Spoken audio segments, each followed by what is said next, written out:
depuis l'Extrême-Orient, je prenais toujours un ballet pour présenter le spectacle sous forme de revue. C'est-à-dire que nous faisions par exemple le ballet des squelettes à un moment, ce qu'on appelle le spook show.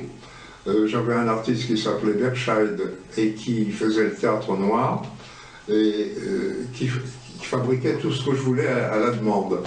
Alors le spook show, on faisait, les danseuses dansaient, et au-dessus de la tête des spectateurs, au bout de grandes perches, on balançait des fantômes. Voilà, ça, le ballet avait lieu sur la musique de David Brubeck, Unsquare Dance. Voilà. Alors, c'est en 68 que Cocatrix, apprenant que les spectacles marchaient toujours énormément, dont cette revue magique que je présentais à Lyon. À Lyon, on avait fait la disparition d'un cheval et de sa cavalière en même temps que deux spectateurs, deux personnalités. Donc, voyant ça, il m'a fait venir à Paris par l'intermédiaire de Dominique Webb, m'a contacté, m'a dit que Cocatrix voudrait l'engager, mais il est gêné. Finalement,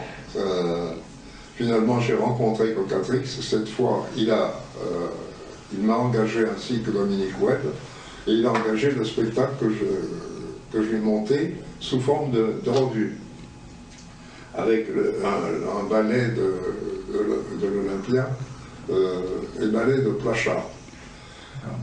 Donc le spectacle a commencé au mois d'août, il a fait absolument le plein en refusant beaucoup de monde. Ce qui a fait que toutes les années suivantes, il a fait un festival de magie, en me demandant chaque fois de le reprogrammer. C'est à ce moment-là que j'ai également fait des tournées dans tous les pays étrangers, c'est-à-dire j'ai fait une tournée une fois au Canada, en Grèce, ça a été le Moyen-Orient, voilà, absolument partout. Et en Afrique aussi peut-être? En Afrique, oui, bien sûr, l'Afrique du Nord, l'Afrique noire. Et l'Amérique du Sud aussi? Tous les incidents possibles et imaginables. Donc vous êtes allé aussi sur le continent américain, en Amérique du Sud aussi? Non, pas en Amérique du Sud. Alors j'ai failli faire New York, au Felt Forum, et là j'ai été grillé encore par un de mes artistes, qui s'est... c'est-à-dire que Maurice Chalfen, le directeur de Holiday Anis, était venu voir le spectacle au Canada la première fois. Il m'avait dit, je vais vous faire le Felt Forum à New York.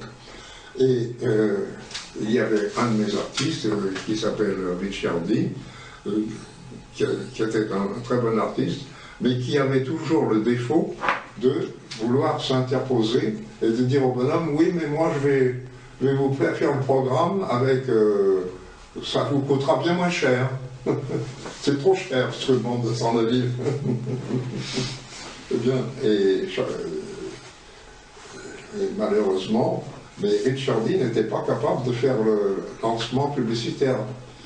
S'il ne connaissait pas, c'est-à-dire que le spectacle qui a eu lieu au Felt Forum n'a pas eu de succès.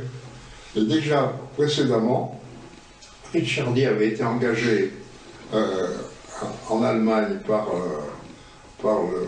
l'organisateur qui m'avait fait faire l'Extrême-Orient, et pour présenter le spectacle avec le théâtre, avec le matériel de Kalanag, pour remonter le truc. Et également, il ne parlait pas allemand, et en dehors de son numéro c'était exceptionnel, mais en dehors de son numéro, c'était un bonhomme très discret, très tranquille. C'est-à-dire qu'il ne se remuait pas pour bouger, pour faire des exhibitions, pour faire parler du spectacle à l'avance. Et cette fois-là, en Allemagne, le spectacle a été terminé le premier soir. Il a fait faillite le premier soir, vu qu'il y avait très peu de public.